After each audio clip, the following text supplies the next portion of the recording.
అంతర్జాతీయ యోగా దినోత్సవాన్ని పురస్కరించుకుని మంచిర్యాల జిల్లా కేంద్రంలోని ప్రధాన కోర్టు ఆవరణలో ప్రధాన న్యాయమూర్తి బోయన శ్రీనివాస్ కోర్టు సిబ్బంది యోగా వేడుకల్ని జరుపుకున్నారు. స్థానిక మైత్రి యోగా ప్రకృతి చికిత్సా కేంద్రం వ్యవస్థాపకులు వైద్యులు డాక్టర్ సమీరారెడ్డి ఆధ్వర్యంలో యోగా అవగాహన సదస్సు నిర్వహించారు.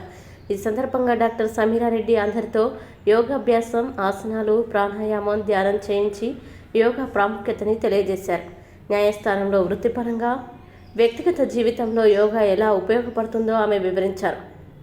అనంతరం senior civil judge Arpita, second additional civil judge Nirosha కార్యక్రమాన్ని నిర్వహించిన యోగా వైద్యురాలు డాక్టర్ సమీరారెడ్డిని సన్మానించారు. ఈ కార్యక్రమంలో ప్రధాన న్యాయమూర్తి Boyana Srinivas, senior civil judge మతి Arpita, junior principal civil judge Sampath, second additional civil judge Nirosha, జిల్లా కోర్టు ఏవో న్యాయవాదులు భుజంగారావు, కోర్టు సిబ్బంది తదితరులు పాల్గొన్నారు.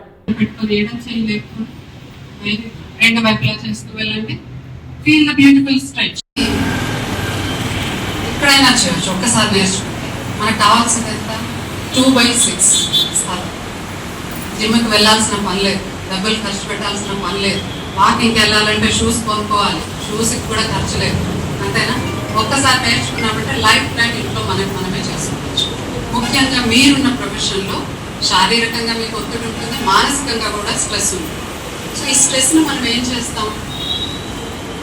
పిల్లల మీద తీస్తాం, భర్త మీద తీస్తాం. మనం దారిలో ప్రయాణం చేసేటప్పుడు ఆటో వారిపైననో, బస్సులో ఇంటరాక్ట్ అయ్యే వాళ్ళపైన తీస్తాం. అనవసరంగా అరుస్తాం. ఒక్కొక్కసారి వెనక్కి వెళ్ళి ఆలోచిస్తే అసలు ఈ సందర్భంలో నేను అరవాల్సిన పని లేకుంటే అనవసరంగా వాటిపైన చికాకు పడ్డాను కదా అని అనుకున్న సందర్భాలు కూడా ఉంటాయి. మరి వీటన్నిటికీ కారణం ఏంటి? మన కథావికలమైన మనసు. అది మన చెంత ఉండాలి అంటే మనసుని ఏకాగ్ర పెట్టడం అంత ఈజీ కాదు. సో ఒకే ఒకటి, మనస్సుని మనం అదుపులో పెట్టాలి అంటే మనసు ఎటువంటిది? గుర్రం లాంటిది. దానికి ఒక కళ్ళెం వేయాలి. కళ్ళెం అంటే ఏంటి? శ్వాస. ఎప్పుడైతే మనం శ్వాస పైన ధ్యాస పెడతామో ఆటోమేటికల్లీ ఆ క్షణం మనసు నిర్వీర్యం అయిపోతుంది. సో అలాంటిది మనం నిరంతరం ప్రాక్టీస్ చేసుకోవాలి. ఇప్పుడు మనం ఫుడ్ లేకున్నా బ్రతకగలం, కంఫర్ట్ లేకున్నా బ్రతకడం, ఏదైనా ఉపద్రవం వచ్చి అసలు ఏమి మిగలకపోయినా బ్రతుకుతాం కదా. శ్వాస లేకపోతే ఎన్ని క్షణాలు? మరి ఎప్పుడైనా కూర్చున్నారే నిజంగానే కరెక్ట్గా శ్వాసిస్తున్నానా లేదా, ఏమైనా మార్పులు చేసుకోవాలా, నేను ఎలా ఉండాలి అని ఎప్పుడు మనం సమయం ఇవ్వట్లేదు. చాలా ఒక్కసారి మన శరీరంతో పెళ్ళిళ్ళు చేసుకున్న, సుఖపడ్డ, పిల్లలకు ప్రేమ, ఆప్యాయత, ఆస్తి, అంతస్తు అన్నీ కూడా దేంతో అనుభవిస్తున్నారు? ఈ శరీరంతోనే కదా. ఇదే లేకుంటే అసలు ఏమీ లేదు. మరి ఇవన్నీ అనుభవించాలంటే మీకు సహాయం చేసే ఈ శరీరాన్ని ఎంత జాగ్రత్తగా కాపాడుకోవాలి.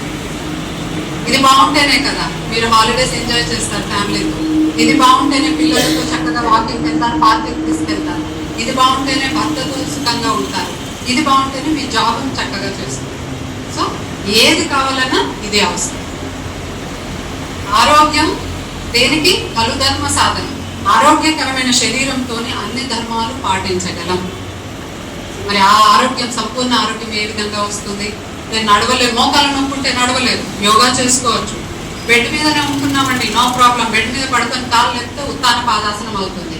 బెడ్ మీద పడుకొని కాలు ఫోల్డ్ చేస్తే పవనముక్తాసనం అవుతుంది. బెడ్ మీద పడుకొని నడుము లేపారనుకోండి, సేతు బంధాసనం అయిపోతుంది. ఇంకా మీకు ఏం అవసరం? As simple as anything.